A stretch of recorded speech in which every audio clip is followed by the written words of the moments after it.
اولا jambo la kwanza mafhumu al-iftiraq. maana iftiraq, al-iftiraq fi al-lugha, iftiraq katika lugha ya Kiarabu lahu iddatu ma'an, ni jambo ambalo ni neno ambalo lina maana nyingi. Al-iftiraq ni neno ambalo lina maana nyingi, minha miongoni mwanzo ambazo wamezitaja ahlul ilmi. Al-iftiraq maana yake ni al-ikhtilafu. katika maana za al-iftiraq ni al-ikhtilafu wal-inqisamu. wal-inqisamu, al-ikhtilafu kutofautiana, wal-inqisamu na kugawanyika, wat-tabaudu na kuwa mbali, kuwekana mbali baina ya watu. wa min maanihi aidan, na katika maana zake vile vile maana ya al-iftiraq vile vile infisalu ash-shay'i 'an ash-shay', ni kukigawanya kitu kutoka katika kitu. Kilikuwa kitu kimoja, sasa tunakigawanya, tunakitenga, kinakuwa vipande vipande. hiyo ndio maana ya al-iftiraq fi al-lugha. ama fi al-istilah, ama maana ya iftiraq katika istilah, قد تعددت تعريفاته, kwa hakika zimekuja nyingi taarifu zake. taarifu ya al-iftiraq katika istilah zimekuja nyingi taarifu zake inda ahli al-ilmi, kwa wanawachuoni. famin dhalika, miongoni mwa hizo maana ya kwanza, al-iftiraq huwa at-tafarruq fi ad-din. maana ya kwanza ya al-iftiraq shar'an huwa at-tafarruq fi ad-din, ni kutofautiana katika dini, kutengana katika dini, wal-ikhtilafu fihi, na kutofautiana katika dini. al-iftiraq huwa at-tafarruq fi ad-din, ni kutengana katika dini, wal-ikhtilafu fihi, na kutofautiana katika dini. qala Allah ta'ala, amesema Allah subhanahu wa ta'ala, wa'tasimu bihablillahi jami'an wa la tafarraqu, shikamaneni na kamba ya Allah subhanahu wa ta'ala kwa pamoja, wala tafarraqu, na wala msitofautiane. Allah subhanahu wa ta'ala ameamrisha ndani ya aya hii watu kushikamana na kuwa wamoja katika kamba ya Allah subhanahu wa ta'ala, wa huwa dinul islam, hablullahi dinuhu. kamba ya Allah subhanahu wa ta'ala ni dini yake, dini ya Uislamu.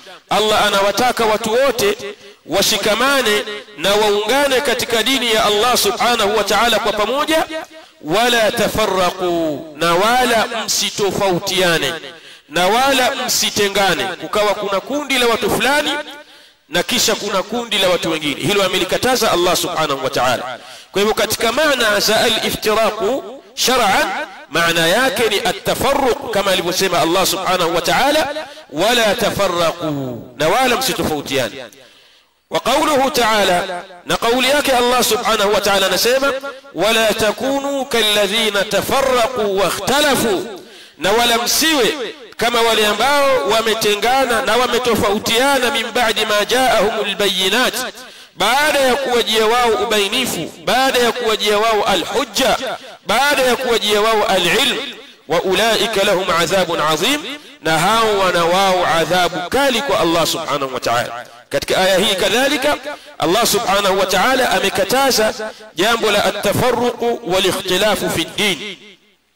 wa qawluhu ta'ala, na kauli yake Allah subhanahu wa ta'ala, innal ladhina farraqu dinahum wa kanu shi'a, hakika wale ambao wametengana na dini yao, wa kanu shi'a, na wakawa makundi kwa makundi, lasta minhum fi shay'in, huna wewe kwa wao chochote. inma amruhum ila Allah, hakika si vinginevyo jambo lao watu hao liko kwa Allah subhanahu wa ta'ala. thumma yunabbi'uhum bima kanu yaf'alun, kisha Allah subhanahu wa ta'ala atakuja kuwahabarisha wao, atakuja kuwabainishia wao kwa yale waliokuwa wakiyafanya. kwa hivyo aya hizi tatu zinaonyesha kwamba al-iftiraq maanahu shar'a, maana yake kisheria ni at-tafarruq fi ad-din, ni kutofautiana na kutengana katika dini. wa min dhalika qawluhu alayhi salatu wassalam, na katika hii maana ya at-tafarruq fi ad-din wal ikhtilafu fihi, wa maana al-iftiraq, ipo kauli ya Mtume sallallahu alayhi wasallam katika hadithi Abdullah ibn Amr inda al-Imam Muslim rahimahullah ta'ala. Mtume anasema inma halaka man kana qablakum biikhtilafihim fil kitab, hakika si vinginevyo wameangamia wale waliokuwa kabla yenu kwa sababu ya kutofautiana kwao katika kitabu. Kwa hivyo Mtume sallallahu alaihi wasallam akatumia neno al-ikhtilaf kwa maana ya at-tafarruq fi din, kwa maana ya kutofautiana na kutengana katika dini. Hivyo al-iftiraq inda ahli sunnati wal jamaa, al-iftiraq kwa ahli sunnati wal jamaa maana yake ni mtu kujitoa na kujiweka mbali na jamaatul muslimin. Al-iftiraq an jamaatil muslimin yani ahli sunnati wal jamaa min as-sahabati wat tabi'in, katika masahaba na matabi'i, wa min kulli wa man kana ala manhajihim, na yule ambaye atakayekuwa katika manhaji yao, wa hadihim, na muongozo wao.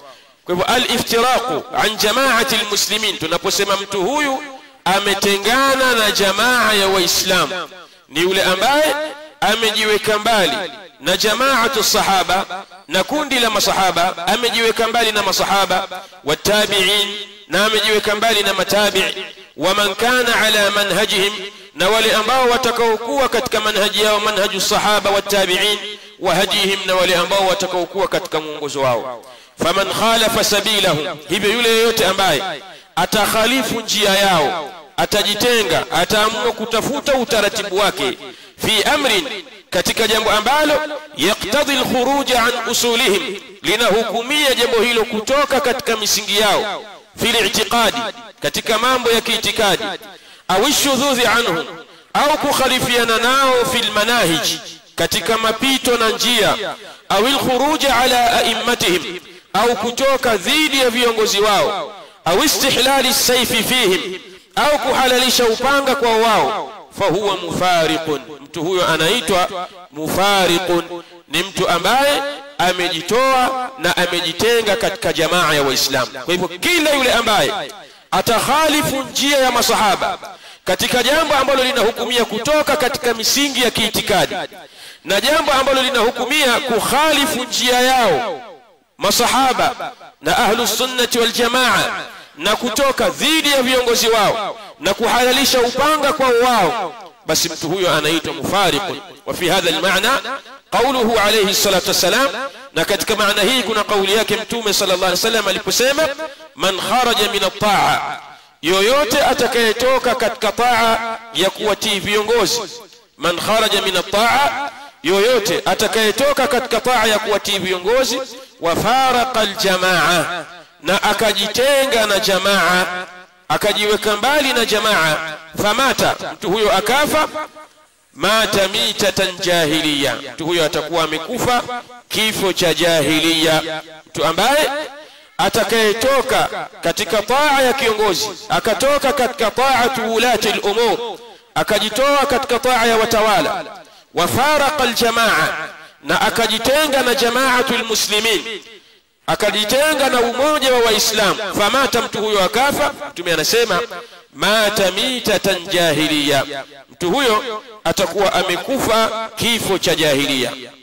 Wa binaan alayhi falkhuruj an ahli sunnati wal jamaa, kwa kujengea katika haya ambayo tumeyatanguliza, hivyo kutoka katika ahli sunnati wal jamaa, alkhuruj an ahli sunnati wal jamaa, kutoka kwa ahli sunnati wal jamaa, walau fi aslin wahidin, hata kama itakuwa kwa msingi mmoja, mtu akaacha msingi miongoni mwa misingi ya ahli sunnati wal jamaa, min usuli dini, katika misingi ya dini, al-i'tiqadiyya, misingi ya kiitikadi, au al-amaliyya, au misingi ya kimatendo, al-mutaalliqati bil qat'iyyat, yenye kufungamana na dalili ambazo ni al-qat'iyyat, au bi masalih al-umma al-uzma, au kwa masalih ya umma yaliyokuwa mapana, au bihima ma'a, au kwa mambo yote, fa innahu yu'tabaru tafarruqan, hakika yake huzingatiwa jambo hilo ni at-tafarruq fi dinillah. Kwa hivyo mtu yoyote atakaye khalifu njia ya ahli sunnati wal jamaa, akaenda kinyume na njia ya ahli sunnati wal jamaa, akaenda kinyume na aslun min usuli ahli sunnati wal jamaa, na msingi mmoja katika misingi ya ahli sunnati wal jamaa, mtu huyo huzingatiwa kuwa ni mufariqun li jamaati almuslimin, ni mtu mwenye kutengana na kujiweka mbali na jamaa ya Waislamu. Hii ilikuwa ni mafuhumu ya al-iftiraq. Thaniyan, mafuhumu at-tahazzub ufahamu at-tahazzub. Ni nini maana ya at-tahazzub? Kufanya umakundi. Al-hizbu fi lugha, hizbi maana yake, al-hizbu fi lugha, hizbi maana yake katika lugha jama'atun nas, ni kundi la watu.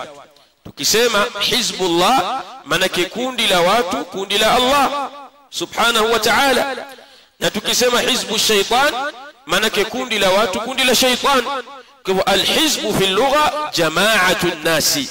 Hizbu katika lugha ya Kiarabu maana yake ni jama'atun nas, wal jam'u ahzabu, na wingi wa neno hizbu ni ahzabu.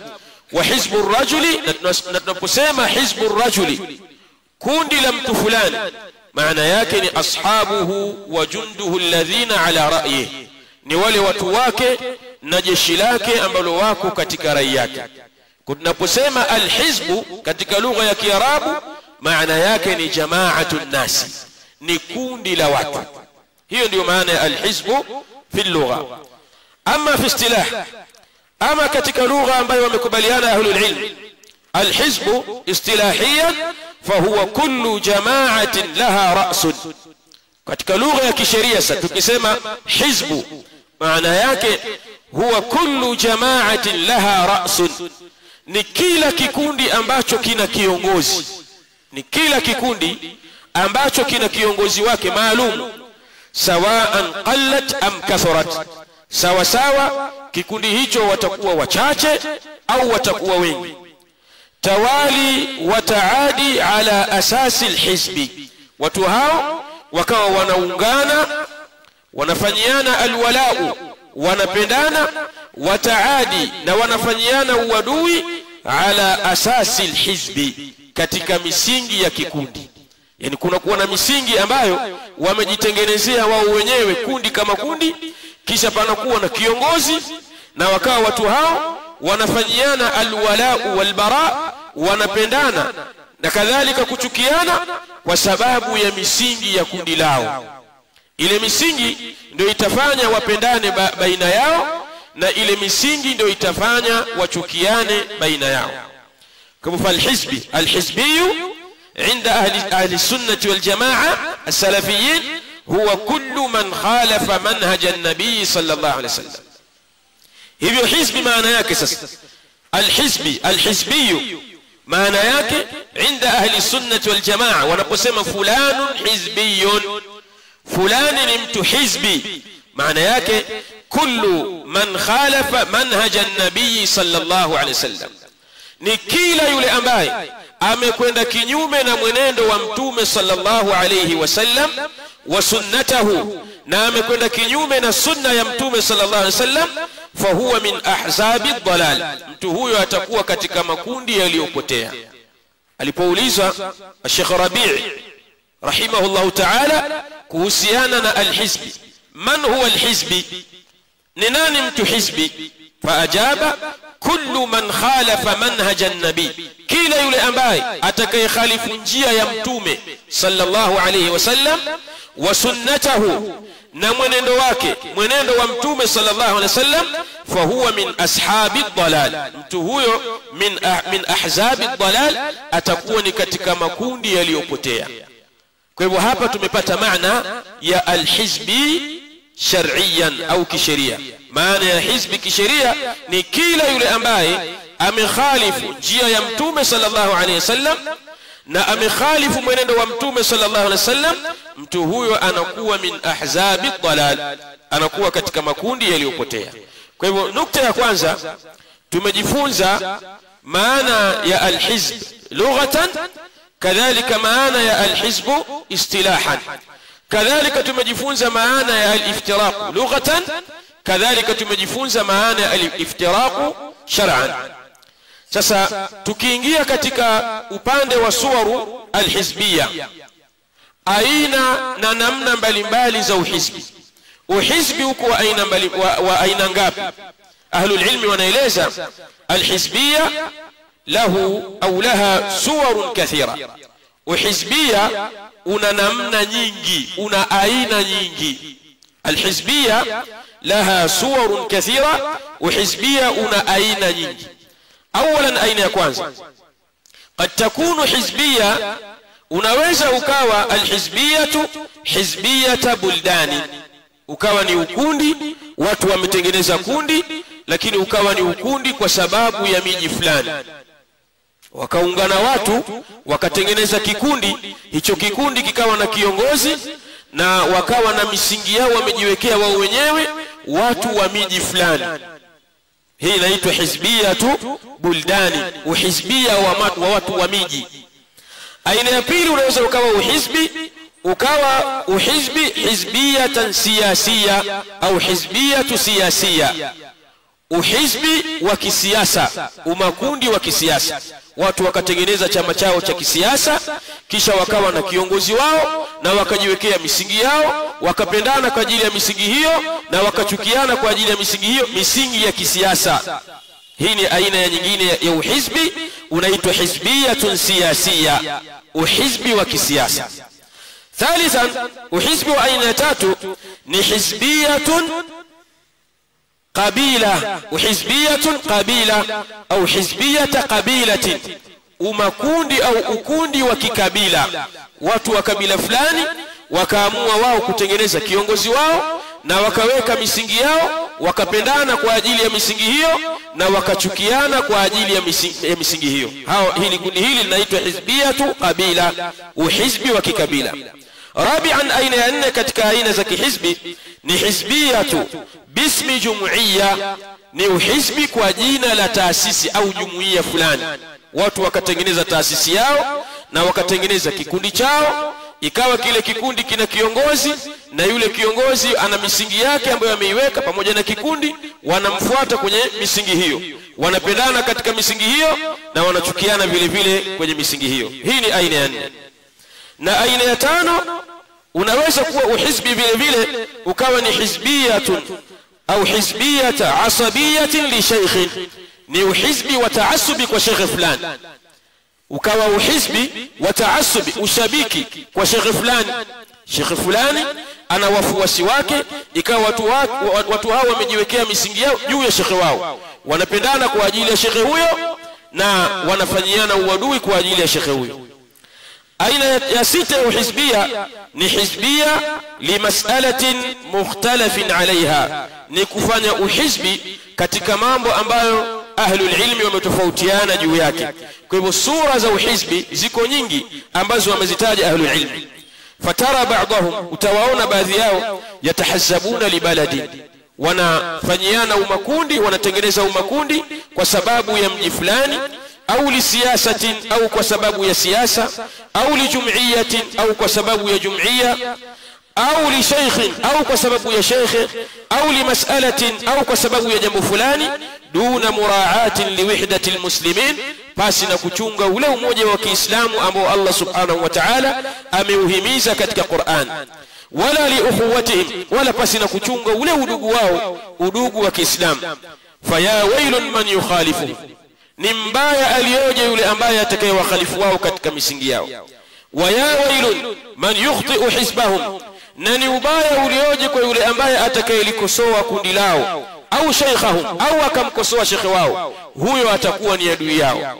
Yule ambaye atakayekosoa shekhe wao, akamkosoa shekhe wao, au akakosoa kundi lao, akakosoa misingi yao, akakosoa utaratibu wao, akakhalifiana nao, mtu huyo ni mtu mbaya zaidi kwa wao. Lakini huna at-tanbih, hapa kuna tanbihi ya muhimu ambayo kila mmoja lazima ifahamu. Kalimatul hizbi, neno la alhizbi, lam tahrum li dhatiha, neno hili haliharamiki kwa dhati yake. Hili neno la alhizbu si haramu neno hili, wa inma yahrumu ma yandariju tahtaha, na hakika si vinginevyo yanaharamika yale yanayopatikana chini yake, min madmunin, katika madhumuni.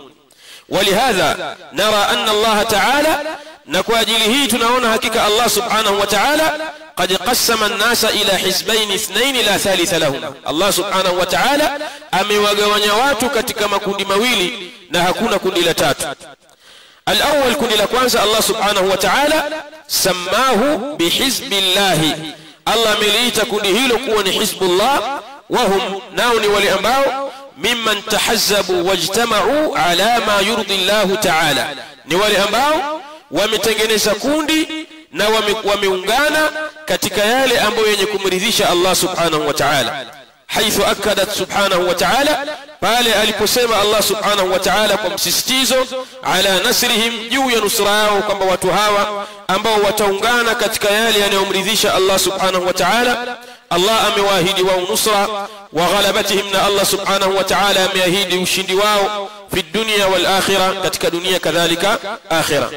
قال تعالى الله سبحانه وتعالى نسمع ومن يتولى الله ورسوله, na yule ambaye atakayemfanya kipenzi Allah subhanahu wa ta'ala na mtume wake alayhi salatu wasalam, walladhina amanu, na akawafanya vipenzi wale walioamini, fa inna hizballahi humul ghalibun, hakika kundi la Allah subhanahu wa ta'ala wao ndio wenye kushinda. Kwa hivyo Allah akaita alhizbu, akaita hizbullah, kundi la Allah subhanahu wa ta'ala. Kadhalika Allah subhanahu wa ta'ala ametaja vile vile falahihim, kufaulu kwao fil akhirah, watu hawa hizbullah, kundi la Allah subhanahu wa ta'ala. Faqala la tajidu qauman yu'minuna billahi wal yawmil akhir yuwadduna man hadda Allah wa rasulahu ولو كانوا آباءهم أو أبناءهم أو إخوانهم أو عشيرتهم أولئك كتب في قلوبهم الإيمان وأيدهم بروح منه ويدخلهم جنات تجري من تحتها الأنهار خالدين فيها رضي الله عنهم ورضوا عنه أولئك حزب الله ألا إن حزب الله هم المفلحون. الله كسيما tambua hakika kundi la Allah subhanahu wa ta'ala wao ndio wenye kufaulu. Kwa hivyo hili ni kundi la kwanza, kundi la Allah subhanahu wa ta'ala. Alhizbu thani, kundi la pili ni hizbu shaitani, ni kundi la shaitani.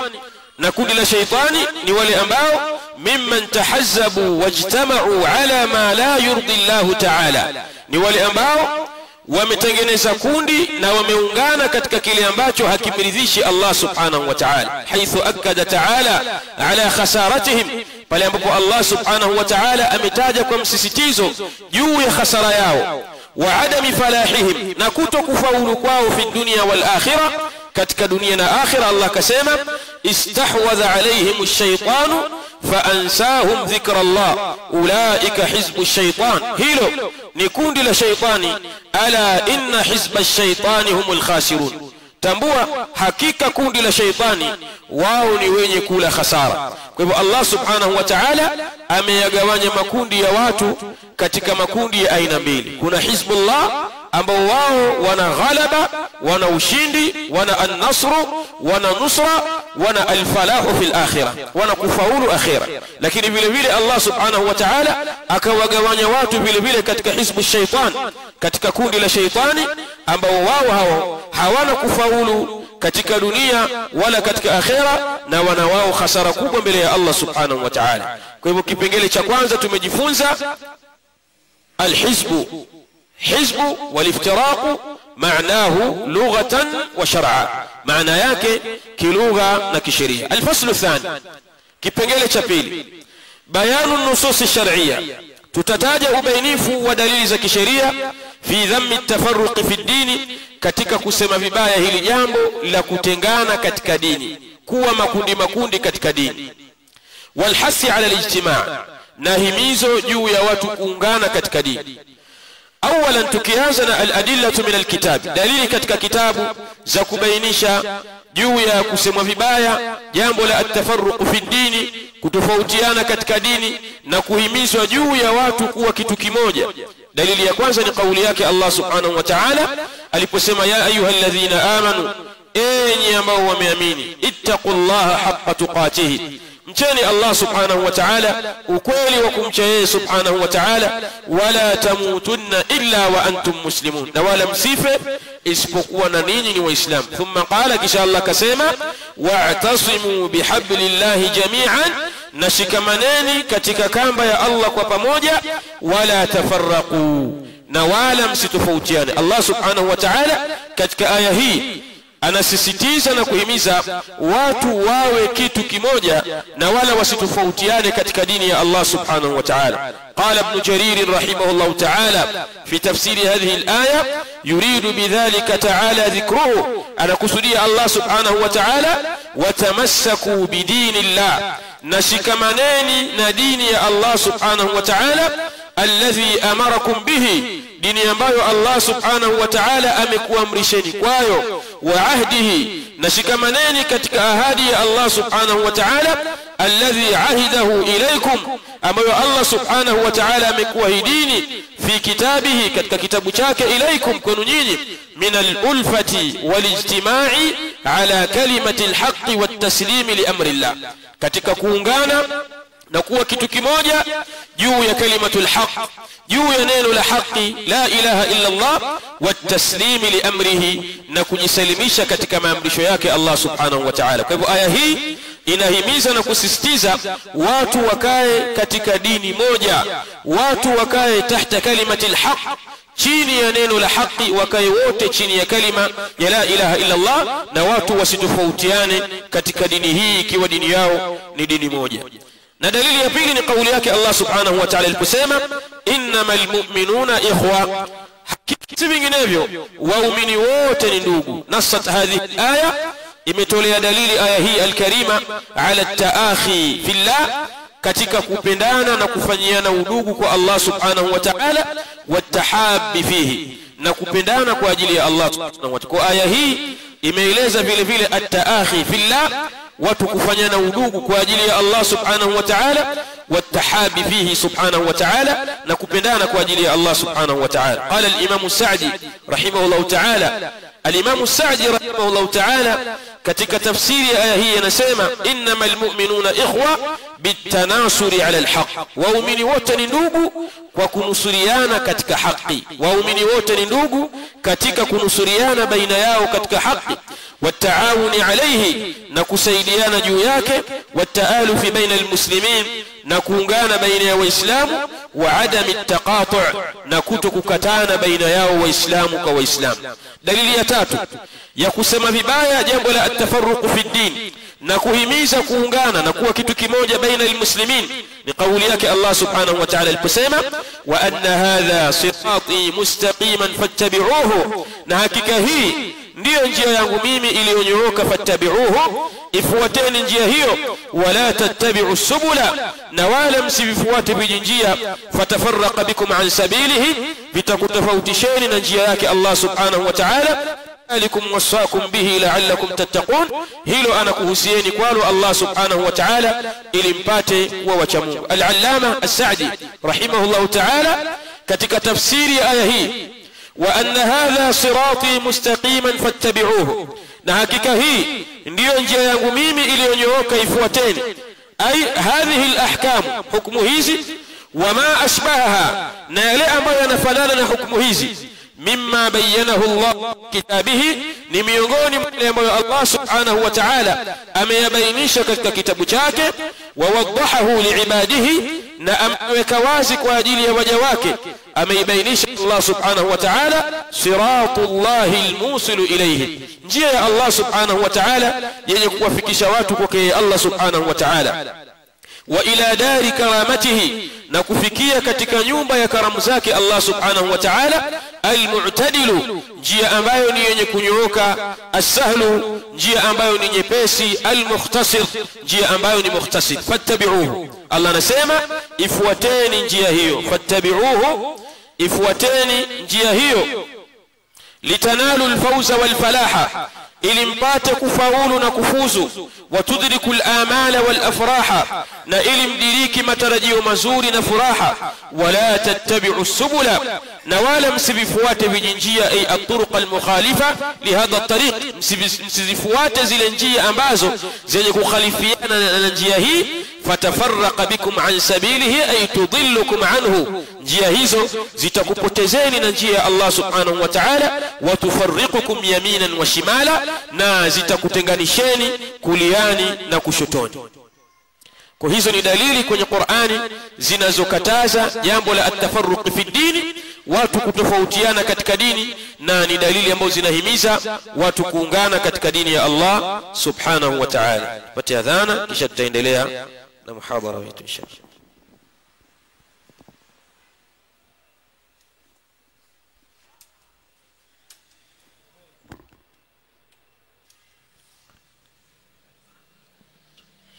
نعم.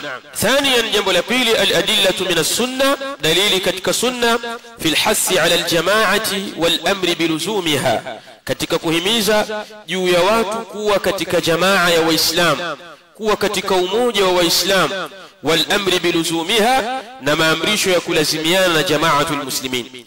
الحديث الأول حديث يكوانزا عن أبي هريرة رضي الله عنه عن النبي صلى الله عليه وسلم قال إن الله يرضى لكم ثلاثة حقيقة الله سبحانه وتعالى أنا رضيكم نيني مبمتاتو ويكره لكم ثلاثة أنا تشكيكم نيني الله سبحانه وتعالى مبمتاتو فيرضى لكم أنا رضي الله سبحانه وتعالى نيني أن تعبدوه ولا تشركوا به شيئا kumwabudu yeye Allah subhanahu wa ta'ala na wala kutokumshirikisha kwake yeye na chochote wa an ta'tasimu bihablillahi jami'an na kushikamana katika kamba ya Allah subhanahu wa ta'ala kwa pamoja wala tafarraqu na wala msitofautiane katika kamba ya Allah subhanahu wa ta'ala wa yakrahu lakum na anachukia Allah subhanahu wa ta'ala kunu nyinyi qila Allah anachukia qila wa qala maneno ya qila wa qala wa kasrat as-su'al na wingi wa kuomba wa ida'at al-mal na kupoteza mali. Mahali shahidi katika hadithi hii ni pale aliposema Mtume sallallahu alaihi wasallam wa an ta'tasimu bihablillahi jami'a na Allah subhanahu wa ta'ala katika mambo anayoyaridhia kwenu nyinyi ni nyinyi kushikamana katika kamba ya Allah subhanahu wa ta'ala kwa pamoja wala tafarraqu. Kwa hivyo katika maneno haya Mtume sallallahu alaihi wasallam ndani yake kuna himizo ala aljamaa juu ya kushikamana na jamaatul muslimin na kuna maamrisho ya kulazimiana na jamaatul muslimin na kuifanya safu kuwa ni safu moja na kuna katazo la kutofautiana na watu kutengana katika dini ya Allah subhanahu wa ta'ala.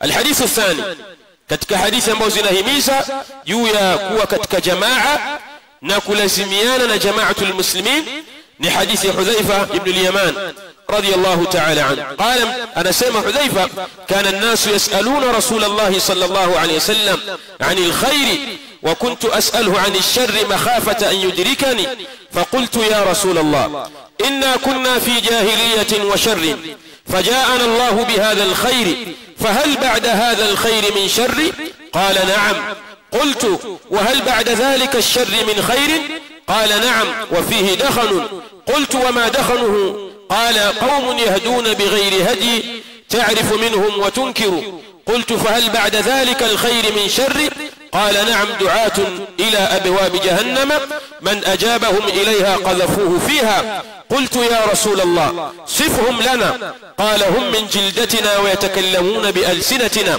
قلت فما تأمرني إن أدركني ذلك قال تلزم جماعة المسلمين وإمامهم. Mtume sallallahu alaihi wasallam baada ya Hudhaifa ibn al-Yaman kumuuliza Mtume sallallahu alaihi wasallam masala mbalimbali katika mambo ambayo alikuwa akiyachelea asije kumdiriki akamuuliza pia fama ta'muruni in adrakani dhalik Mtume unaniamrisha kitu gani mimi ikiwa hali hiyo itanidiriki mimi qala Mtume akamwambia talzamu jama'at almuslimin wa imamahum lazimiana na jamaa ya waislamu na kiongozi wao قلت nikasema fa in lam yakul lahum jama'atun wala imam ikiwa hakuna kwa wao jamaa na wala hakuna imam qala Mtume akasema fa'tazil tilka alfiraq kullah wewe achana na makundi yote walau an ta'adda bi asli shajara na lau ungati asili na shina la mti hatta yudrikaka almaut wa anta ala dhalika mpaka yatakapokudiriki wewe mauti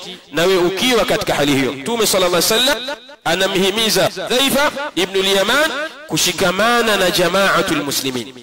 قال الإمام النووي رحمه الله تعالى في شرح هذا الحديث الإمام النووي katika sharh ya hadithi hii anasema aliposema du'atun ala abwab jahannam man ajabahum ilaiha qadhafuhu fiha watakuwepo walinganizi ambao watawalingania watu katika milango ya moto ya jahannam man ajabahum ilaiha yule ambaye atakayewaitikia wao katika da'wa yao qadhafuhu fiha tamuingiza katika moto huo. Qala alulama wa ahlul ilmi haulai man kana min al-umara hao watu watakuwa katika viongozi yad'u ila bid'atin au dalalin watakuwa wakilingania katika bid'a au dhalalin akhar kal khawarij kama makhawarij wal qaramita na mashia.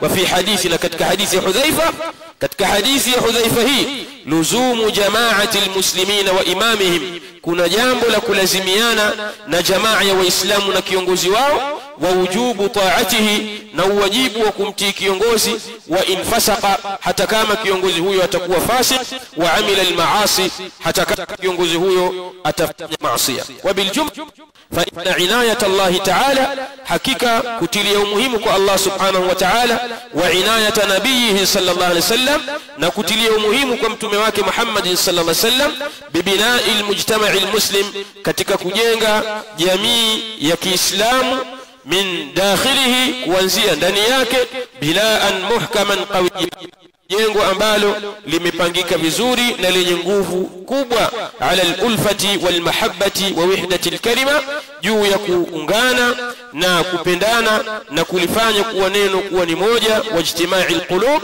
na kuunganisha nyoyo. Kwa hivyo hapa tumejifunza vile vile dalili katika kitabu na sunna ambazo zinawahamasisha watu na kuwahimiza kuwa chini ya dini moja na kuwakataza kutofautiana baina yao katika Uislamu. Al-faslu thalith, kipengele cha tatu, tutataja simatul hizbiyya, alama za uhizbi. Al-hizbiyya, alama za uhizbi. Hapa tumeandika takriban alama 21.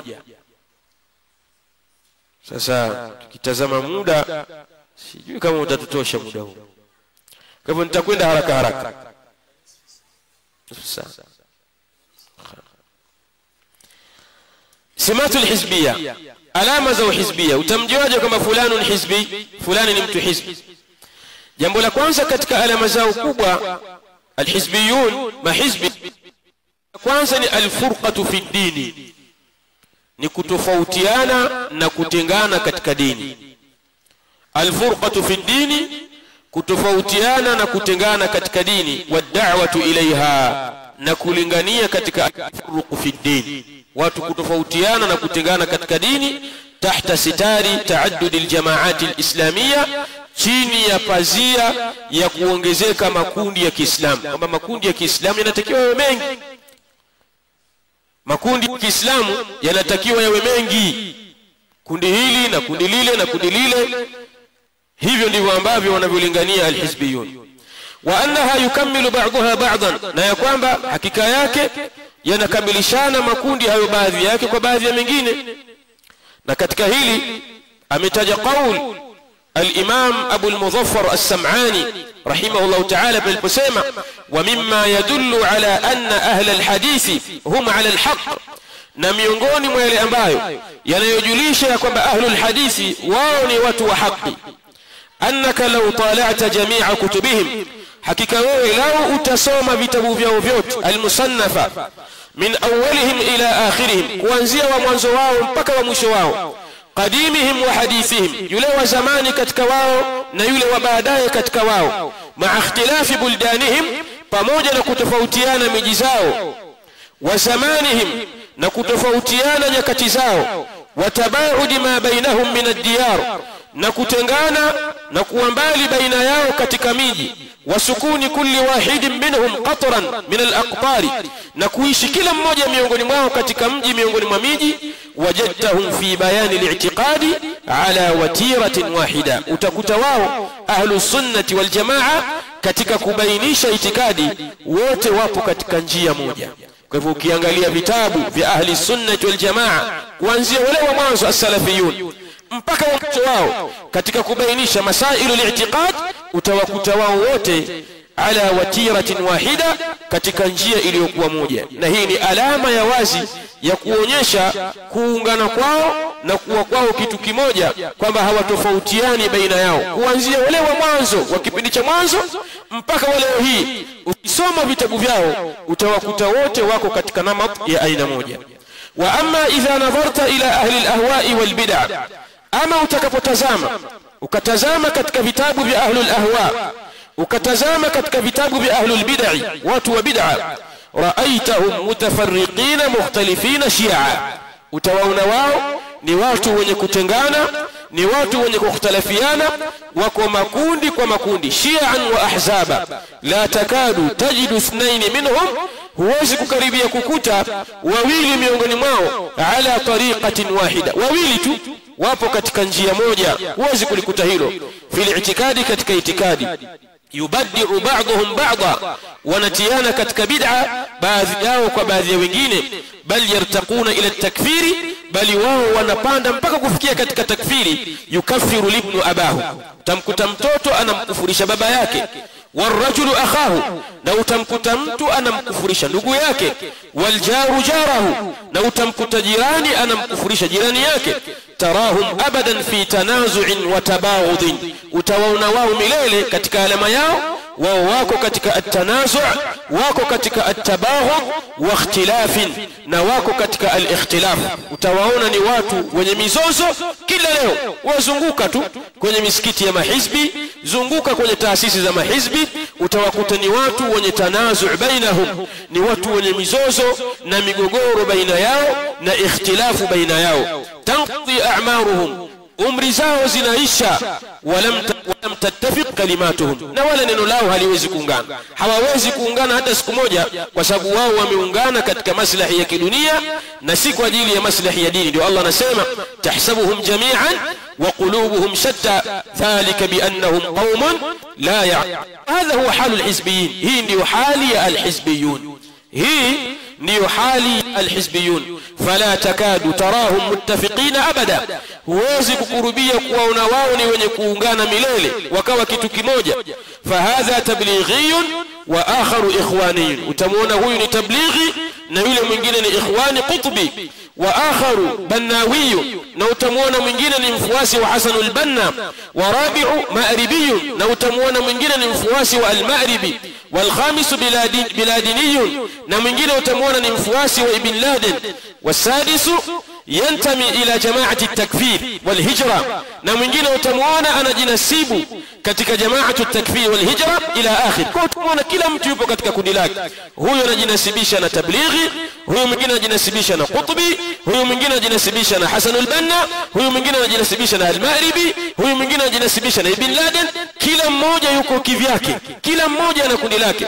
Wa hadha yuntabaqu alayhim qawluhu ta'ala, na watu hawa ukusanyika juu yao kauli ya Allah subhanahu wa ta'ala aliposema innal ladhina farraqu dinahum wa kanu shi'a lasta minhum fi shay, hakika wale ambao wanaojitenga na dini yao ikawa kila mtu ana kundi lake.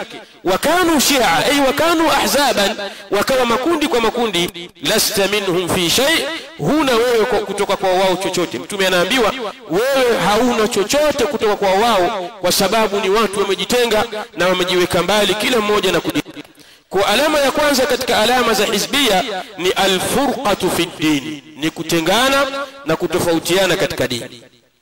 Thaniyan, alama ya pili, raddul haqqi bishubuhati wal akadhibi wattiba'i alhawa. Katika alama za hizbia, katika alama za alhizbiyun ni kuipinga haki, ni kuipinga haki bishubuhati, kwa kuleta shubha mbalimbali, wal akadhib, na kuleta maneno ya uongo, wattiba'i alhawa, na kufuata matamanio ya nafsi.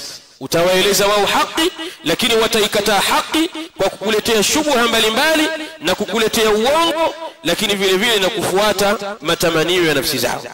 Thalitha, jambo la katika alama za alhizbiyya, alama ya tatu ni at-taqdisu lil ashkhas wal ghuluw fihim, ni kuwatakasa watu na kuchupa mipaka kwa wao. Watahazzubu li araihim, na kutengeneza ukundi katika rai zao. Walwalau walbarau ala dhawatihim, na kupendana na kuchukiana katika dhati zao. Kama huwa jamaati al-ikhwani, kama ilivyokuwa hali ya jamaatu ikhwani almuslimin. Utaona ni watu wanawatukuza mashekhi wao, wanawatukuza viongozi wao, na wanafanya ghuluu kwa wao, na wanatengeneza umakundi kupitia rai zao. Wanapendana kupitia mashekhi wao na wanachukiana kupitia dhati za mashekhi zao. Hii ndio hali ya jamaatu المسلمين. فمهما كتب العلماء عن حسن البنا، vyovyote vile ambavyo wanawachuoni wameandika kuhusiana na al-Hasan al-Banna ambaye ndiye muasisi wa kundi la Ikhwanul Muslimin, wabayanu na wanaochuoni wabainisha makosa yake mbalimbali ma kana alaihim min dalalin yale aliyokuwa nayo katika upotevu ma zalu baqina ala afkarihi wameendelea kuwa ni watu wenye kubakia katika fikra Hasan al-Banna wayatamannawna al-maut alayhi na wanatamani kufa katika fikra hizo. Kwa hivyo utaona ni watu ambao ni wenye kungangania kikundi chao na kungangania rai zao na kungangania mashekhe zao. Vivyo vile ambavyo wanawachuoni watawapa nasaha waachane na hayo mambo, waachane na mtu huyu Hasan al-Banna, lakini wao bado wanaendelea kubaki katika rai zake na bado wanaendelea kubaki katika yale ambayo aliyaasisi al-Hasan al-Banna. Rabi'an, alama ya 4 za watu mahizbi ittiba'u al-mutashabih ni kuzifuata aya ambazo ni mutashabih na kuziacha aya ambazo ni muhkam. Wa hadhihi alamatu ahli al-bid'ah wal ahwa, na hii ni alama ya watu wa bid'a na watu wa matamanio wote. Watu wote wa bid'a na watu wote wa matamanio katika alama yao kubwa ni kuacha aya ambazo ni muhkam na kuzichukua aya ambazo ni mutashabih. Fa an Aisha ummul mu'minin radiyallahu ta'ala anha, kutoka kwa Aisha ummul mu'minina ummi Abdullah radiyallahu anha qalat, sema tala Rasulullah sallallahu alayhi wasallam, mtume sallallahu alayhi wasallam alisoma aya hunna ummul kitabi wa ukhra mutashabihat fa amma alladhina fi qulubihim zayghun fayattabi'una ma tashabaha minhu ibtigha'a alfitnati wa ibtigha'a ta'wilihi wa ma ya'lamu ta'wilahu illa Allah والراسخون في العلم يقولون آمنا به كل من عند ربنا وما يتذكر إلا أولو الألباب. تومي صلى الله عليه وسلم aliposoma aya hii قالت akasema ummul mu'minin فقال رسول الله صلى الله عليه وسلم تومي akasema فإذا رأيت الذين يتبعون ما تشابه منه, utakapowaona wale ambao wanafuata zile aya ambazo ni mutashabih wakaacha aya ambazo ni muhkam, fa ulaika alladhina samma Allah, hao ndio ambao Allah subhanahu wa ta'ala amewataja katika hiyo aya aliposema fayattabi'una ma tashabaha minhu, wanafuata kile ambacho ni at-tashabuh katika Qur'ani ibtigha'a alfitnati wa ibtigha'a ta'wili, kwa ajili ya kutafuta fitna na kutafuta ta'wili iliyokuwa mbovu. Kwa hivyo hao ndio ambao Allah subhanahu wa ta'ala amewataja katika aya fahdharuhum, wewe chukua tahadhari nao. Alama ya 5 katika alama za mahizbi ni muaradatu sunna bimutashabih alquran, ni kuipinga na kuikataa sunna kwa mutashabih alquran, kwa zile aya ambazo ni mutashabih kwenye Qur'an. Qala Umar ibn al-Khattab radiyallahu ta'ala anhu, amesema Umar ibn al-Khattab radiyallahu ta'ala anhu, yujadilunakum bishubhi alquran, hakika watu hao wanajadiliana na nyinyi kwa aya ambazo ni mutashabih kwenye Qur'ani. fakhudhuhum bisunna, basi nyinyi pambaneni nao kupitia sunna. Fa inna ashaba sunani a'lamu bikitabillahi azza wa jalla, kwani hakika wale watu wa sunna, wale watu wa hadithi wanaofuata hadithi za mtume wa Allah sallallahu alaihi wasallam, hum a'lamu bikitabillah, wao ni wajuzi zaidi wa kitabu cha Allah subhanahu wa ta'ala. Alama ya 6 katika alama za alhizbiyya bughd ahli al-athari salafiyyin, ni kuwachukia ahli al-athari as-salafiyyin. Katika alama za watu wa bid'a na katika alama za alhizbiyun ni kuwachukia ahlul athari as-salafiyyin. Qala Abu Hatim ar-Razi rahimahullah ta'ala, alamatu ahli al-bid'i, alama za watu wa bid'a alwaqi'atu ala ahli al-athar, ni kuwatia dosari ahlul athar na kuwachukia ahlul athar. Hiyo ni alama miongoni mwa alama za alhizbiyun. Sabian, alama ya 7 ni al-i'radu an kutubi salaf, ni kupuuzia vitabu vya wema waliotangulia, wa da'watu an-nasi washababi ila kutubi al-harakiyin, na kuwalingania vijana na watu katika vitabu vya wanaharakati. Katika alama za mahizbi ni kuvipuuzia vitabu vya salafu na salih na kuwalingania watu na kuwalingania vijana katika vitabu vya wanaharakati, allati laysa fiha ilmu, vitabu ambavyo hakuna ndani yake elimu yoyote. Kama la takhlu min albid'i wadhalalat, kama vile ambavyo vitabu hivyo havikosekani ndani yake bid'a na adhalalat. Alama ya 8 katika alama za mahizbi la ya'maluna bil kitabi was sunnati bifahmi salafi salih, hawafanyi kazi kitabu na sunna kwa ufahamu wa wema waliotangulia. La ya'maluna bil kitabi was sunnati bifahmi salafi salih, hawafanyi kazi kitabu cha Allah subhanahu wa ta'ala alquran na sunna za mtume sallallahu alaihi wasallam bifahmi salafi salih, kwa ufahamu wa wema waliotangulia. Illa fima wafaqa ahwaahum, isipokuwa kwa kile ambacho kitaafiki matamanio ya nafsi zao. Kile ambacho kitakuwa kimeafikiana na matamanio ya nafsi zao, basi watachukua ufahamu wa wema waliotangulia. Ama kile ambacho kimekhalifu matamanio ya nafsi zao, watakiacha na watakiweka mbali. Bal yuhawiluna an yunashi'u fahman jadida, bali wanapambana na kujaribu kuanzisha ufahamu mpya, yunasibu ufahamu ambao unaendana na zama. Zaamu bismi alwasatiyya, wakidai kwa jina la alwasatiyya, ukati na kati, wa fiqhi at-taysir, na fiqhi ya kufanya wepesi, wa fiqhi alwaqi', na fiqhi ya hali halisi. Wanasu au tanasu qawl al-imam Malik, na wanasahau قولي الإمام مالك رحمه الله تعالى فالبسيمة لا يصلح آخر هذه الأمة إلا ما أصلح أوله. hapawezi kutengamaa mwishoni mwa umma huu, hawawezi kutengamaa wale watu wa mwishoni wa umma huu isipokuwa kwa kile ambacho walitengamaa kwacho wale wa mwanzo wa umma huu. Alama ya 9 katika alama za alhizbiyya, itlaqu al-alqabi ala ahli sunna. Itlaqu al-alqabi ala ahli sunna ni kuwapa laqabu mbaya na majina mabaya ahlu sunna. Wanawaita ahlu sunna kwa majina yaliyokuwa mabaya, kaulihim, kama kauli yao wanaposema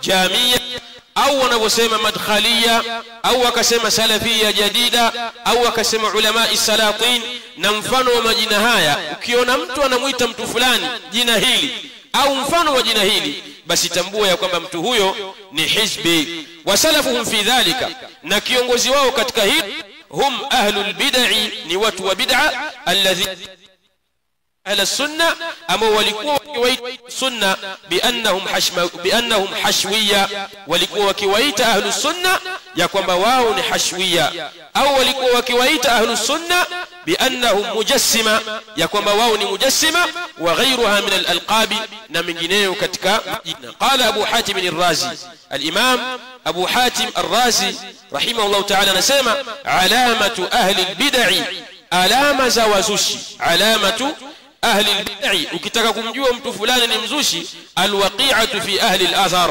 ni kuwatani ahli al-athar, kuwatia dosari watu wa sunna, kuwatia dosari watu wa hadithi. Wa alamatu zanadiqa, na alama za az-zanadiqa, alama ya watu mazanadiqa, tasmiyatuhum ahli al-athar, ni kuwaita kwao ahli al-athar, kuwaita hashwiyya, kuwaita hashwiyya. Na hashwiyya imetokana na neno al-hashw, wa huwa ash-shay'u alladhi la qimata lahu, ni kile kitu ambacho hakina qima, hakina nafasi. Yuriduna bidhalika ibtala al-ihtijaj bil athar, wakikusudia katika hilo kubatilisha, kutolea hoja hadithi za mtume sallallahu alaihi wasallam. Kwa hivyo wakawa wanawaita ahlus sunna kuwa ni hashwiyya, yuriduna bidhalika ibtala al-athar, wakikusudia katika hilo kubatilisha hadithi za mtume sallallahu alaihi wasallam. Wa alamatu al-qadariyya, na alama za watu wale nufatul qadari wanaopinga, tasmiyatuhum ahla sunna, ni kuwaita kwao ahlu sunna mujbiratan, wanawaita ahlu sunna mujbiratan, wanawaita ahlu sunna mujbira, kwa maana ya kwamba wanasema idha kana Allah yakhluqu al-ma'siyah, ikiwa Allah subhanahu wa ta'ala anaumba maasiya wa yuaqibu alaiha, na anaadhibu juu yake, falabdu idhan majburan, hivyo mja atakuwa ni mwenye kutenzwa nguvu. Mja sasa atakuwa ni mwenye kutenzwa nguvu. Wa hum yaquluna al-abdu huwa alladhi yakhluqu fi'la nafsihi, na wao wanasema mwanadamu ndiye ambaye anayeumba matendo ya nafsi yake mwenyewe. Kwa hivyo wakawaita ahlus sunna kuwa ni mujbira. Kwa nini? Kwa sababu wao wanathibitisha al-qadar, wanathibitisha qadar, wanathibitisha kwamba qadari ipo. Sasa wao wanasema kama qadari ipo, ikiwa Allah subhanahu wa ta'ala ndiye ameumba maasiya na anamwadhibu mtu kwa sababu ya kufanya maasiya, basi mwanadamu atakuwa ni mujbira. Kwa hivyo wakawaita ahlus sunna kuwa ni mujbira. Wa alamatul jahmiyya, na alama za jahmiyya, ni tasmiyatuhum ahla sunnati mushabbiha, ni kuwaita ahlu sunna mushabbiha, kuwa watu wanamfananisha Allah subhanahu wa ta'ala na viumbe wengine. Kwa nini? Kwa sababu ahlu sunna wanathibitisha asmaullah subhanahu wa ta'ala na wanathibitisha sifa za Allah subhanahu wa ta'ala, kwa hivyo wao wakawaita kuwa ni mushabbiha. Wa alamatu rafidha, na alama za mashia. Utawajuaje kwamba watu hawa ni mashia?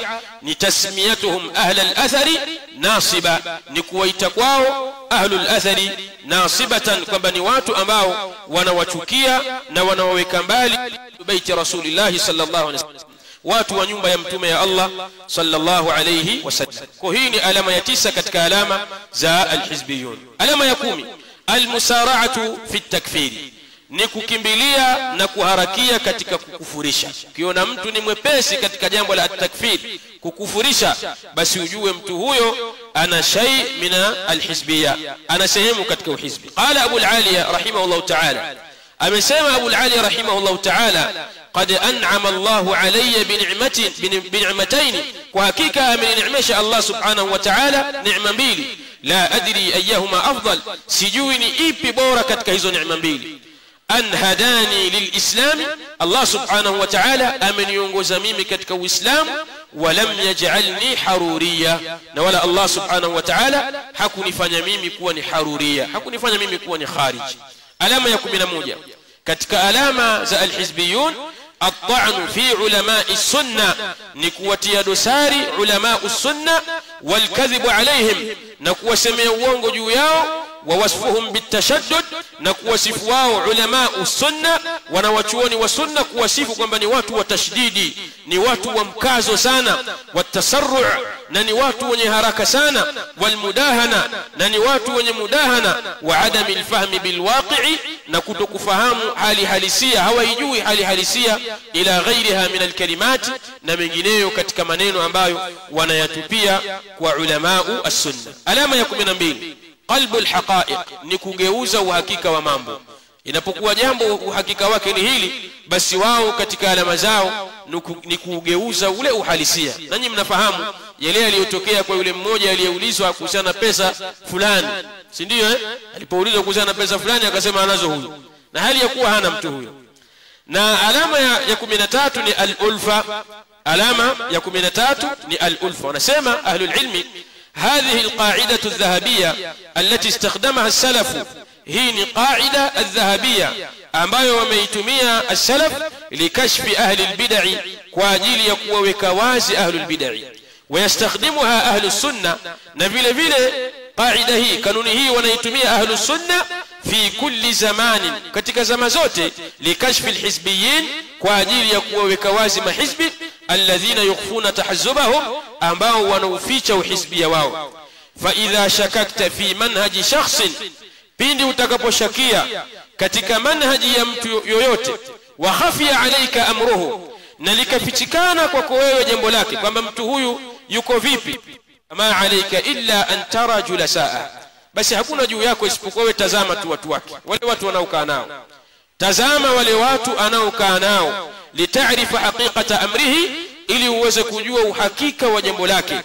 Fa in kana julasauhu ahla as-sunnah, ikiwa wale watu wake anaokaa nao ni watu wa sunna, salafiyin, ni masalaf, fa huwa ala manhajihim, basi mtu huyo vile vile yuko katika manhaji yao, mtu huyo la shaka atakuwa ni katika masalaf. Wa in kanu ghayra dhalika, na ikiwa ni kinyume cha hivyo, fa alhiqhu bihim, basi muunganishe nao watu hao, muunganishe na watu hao. Ukiona mtu anashikamana na yuko pamoja, anakaa katika durusu za salaf, anasikiliza durusu za salaf, anasoma kwa masalaf, basi mtu huyo ni katika salaf. Lakini ukiona mtu anajiweka mbali, watu wake ni mahizbi, watu wake ni makhawariji, watu wake ni matablighi, watu wake ni ikhwani, basi mtu huyo muunganishe na ikhwanul muslimin. Alama ya 14 katika alama za mahizbi, madhu ahli albid'i wasana'u alayhim, ni kuwasifu wazushi na kuwasifia juu yao, ni kuwasifu wazushi. Katika alama za alhizbiyun ni madhu ahli albid'a, ni kuwasifu wazushi. Waqad su'ila al-allamah Abdul Aziz ibn Baz rahimahullah ta'ala, aliuliza al-imam Abdul Aziz ibn Baz rahimahullah ta'ala su'alan wa hadha nasuhu, swali ambalo hii ndio nasi yake. Aliulizwa alladhi yuthni ala ahli albid'a, yule ambaye anawasifia wazushi, wayamdahuhum, na anawasifia wao, hal ya'khudhu hukmahum, je mtu huyu atachukua hukumu yao? Yule mtu ambaye anayewasifia wazushi, je atabeba hukumu yao? Ajaba rahimahullah, na'am, ma fihi shakkun, hakuna ndani yake shaki katika hilo.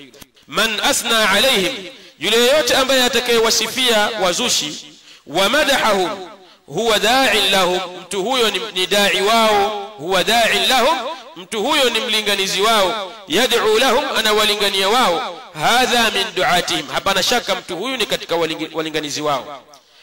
Alama ya 15 katika alama za alhizbiyun ni at-tajmi', ni kutengeneza mikusanyiko na kuungana katika mambo fulani. Tudhi bitajmi', na makusudio tajmi'u akbari adadin minan nas, ni kukusanya kundi la watu kubwa, kundi kubwa la watu, haulahum, pembeni yao, duna adna ihtimamin bi islahi aqaidihim, pasina kutilia umuhimu katika kutengeneza itikadi zao, au bawatinihim, au kutengeneza yale ya ndani yao. Wa hadha manhaju kulli jama'atin, na huu ndio mwenendo wa kila kundi, al-ikhwan al-muslimin, kulli jama'ati al-ikhwan al-muslimin, kikundi chote cha ikhwanul muslimin, huu ndio mwenendo wao. Wa jama'ati at-tabligh, na kundi la matabligh, wayajma'uhum fi hadha qa'ida, na inawakusanya wao katika hili qaida ambayo inasema nataawanu fima ittafaqna alayhi, tutaungana na kusaidiana katika kile ambacho tumeafikiana juu yake. Wa ya'dhuru ba'duna ba'dan fima ikhtalafna fihi, na tutapeana udhuru baadhi yetu kwa baadhi ya wengine katika kile ambacho tumekhtalafiana ndani yake. Kutasaidiana na kuungana na kushikamana katika kile ambacho tumeafikiana baina yake na kile ambacho tumekhtalafiana, basi tutapeana udhuru baadhi yetu kwa baadhi ya wengine. Na kaida nyingine ambayo inasema wihdatu saf, umoja wa safu. Umoja wa safu, la wihdatu ar-ra'yi, si umoja wa ar-ra'y. Wal-ibra indahum bil-kam, ibra kwa wao ni al-kam, ni watu wangapi wamehudhuria majlisi yetu, ni watu wangapi wamehudhuria semina yetu, ndio mazingatio kwa wao. La bil-kayfi, na ibra kwa wao si namna gani imefanywa semina hiyo, ni mambo gani watu wamefundishwa katika semina hiyo. Alama ya 16 alhisu ala almanasib walwusul ilayhi, katika alama za alhizbia ni kupupia katika manasib, katika nafasi na vyeo mbalimbali, kupupia katika nafasi. Kila mmoja anatamani naye kukaa katika nafasi fulani au kuwa na cheo fulani, kadhalika alwusul ilayhi, na kufikia katika nafasi hiyo. Alama ya 17 at-talbisu ala an-nas bismi ad-din wa sunna, ni kuwafanyia talbisi watu katika jina la ad-dini wa sunna, kwamba na wao wamo kwenye dini na sunna. Kwa hivyo wanaofanyia talbisi watu na kuwadanganya watu, nahnu ala sunna, sisi tupo katika sunna na sisi tupo katika dini, wa hum ala ghairi sunna, na hali ya kuwa wao wapo katika isiyokuwa sunna. Alama ya 18 al-kadhib, ni uongo. Katika alama za alhizbia ni uongo, na hili ametaja al-Imam al-Wadi'i rahimahullah ta'ala, arkanu al-hizbiyati 3, nguzo za uhizbia ziko 3. Miongoni mwa nguzo hizo akasema al-kadhib, ni uongo. Alhizbia wana al-kadhib, wana uongo, lakini vile vile wana at-tadlis, lakini vile vile wana al-khida'. Hizi nguzo 3 amezitaja Sheikh Muqbil rahimahullah ta'ala kuwa ni nguzo za alhizbia. Kwa hivyo wao yujizuna dhalika min babi maslahati ad-da'wa, wanalijuzisha hilo kwamba uongo unafaa katika mlango wa maslahi ya da'wa. Wanajuzisha jambo la al-kadhib, uongo, katika mlango wa maslahi ya da'wa, kwamba kama kuna maslahi ya da'wa basi hakuna ubaya kumsemea uongo mtu fulani kwamba fulani kafanya kadha, fulani kafanya kadha, au kusema uongo kwenye jambo fulani. Kwa nini? Min babi maslahati ad-da'wa. Alama ya 19 النظام العسكري المبطن, ni nidhamu ya kijeshi iliyofichikana ya siri. Wana nidhamu zao za kijeshi ambazo ni za siri. Wasalafuhum fi hadha huwa imamuhum Hasanul Banna, na kiongozi wao katika hili ni imamu wao Hasanul Banna, alladhi kana yahtamu bitanzim almasayif, ambaye alikuwa akitilia umuhimu katika jambo la kupanga nidhamu ya kijeshi na kiaskari, kimya chini kwa nidhamu ya chini. alama ya 20 التوسع في وسائل الدعوة غير الشرعية ni kutanua katika njia za da'wa katika njia ambazo ni kinyume na njia za kisheria. Wao wanatanua wasailu da'wa katika njia ambazo si njia za kisheria, kal anashidi, kama vile nashidi, kuweka nashidi katika dini, au almusalsalati, kutengeneza tamthilia mbalimbali za Kiislamu wakaita anashidul islamia, nashidi za Kiislamu, au wakatengeneza musalsalatul islamia, filamu na video za Kiislamu. Haya yote katika alhizbiyun. Salaf as-salih hawakuwa na mambo haya. Alama 21 alqasas, ni kuwa watu wa visa. Alhizbiyun ni ahlul qasas, ni watu wa visa. Utaona akikaa kuzungumza mada, basi ni mtu wa visa vingi, kila akitaja anataja kisa, kikaa kidogo anataja kisa, visa ambavyo la yughni min ju', la yusminu wala yughni min ju', visa ambavyo havinenepeshi wala havina faida ndani yake. Katika alama vile vile za alhizbia ni asirriya watakattum, ni usiri na kujificha. Ni watu ambao wanafanya mambo yao kwa usiri na kujificha. قال عمر بن عبد العزيز رحمه الله تعالى إذا رأيت قوما utakapoona watu fulani yatanajawna fi dinihim, wananong'ona katika dini yao, yani wanasemezana kwa siri katika dini yao, duna al-amma, pasina kuhusisha watu wengine, fa'lam annahum ala ta'sisi dhalali, basi jua hakika wao watu hao katika kuasisi upotevu. Kwa hizi ni baadhi ya alama ambazo wamezitaja ahlul ilmi katika alama za alhizbiyya. Vipengele viwili, kipengele cha 4 ambacho kinaeleza athari za at-tahazzub, athari za uhizbi katika Uislamu, na kipengele cha 5 kinaelezea wajibu ahli ilmi wad-du'ati wa talabati ilmi nahwa al-iftiraq wat-tahazzub. Na muda naona tayari umeshakwisha, kwa hivyo tutatosheka na hapa. Muhadhara huu ni maktuba, umeandikwa kwa yule ambaye atakayehitajia, basi upo katika karatasi umeandikwa. Atakayetaka atapewa soft copy yake au atapewa hard copy yake, aweza kaenda akatoe copy na awe nao kwa ajili ya kupata faida zaidi. Na maswali hakuna. Naam, muda umekwenda, naambia mwisho ni dakika 40.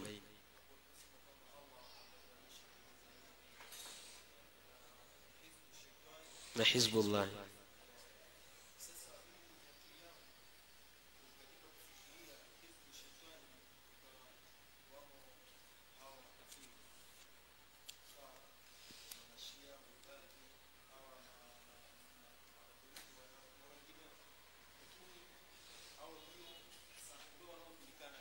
ndio hizbu shaitan.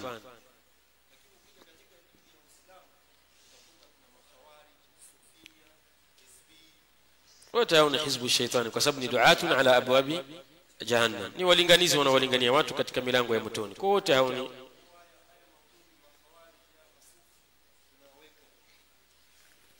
unawaweka au usiwaweke katika hizbu shaitan. نكتفي بهذا، الله تعالى أعلم. صلى الله على نبينا محمد وآله وصحبه وسلم.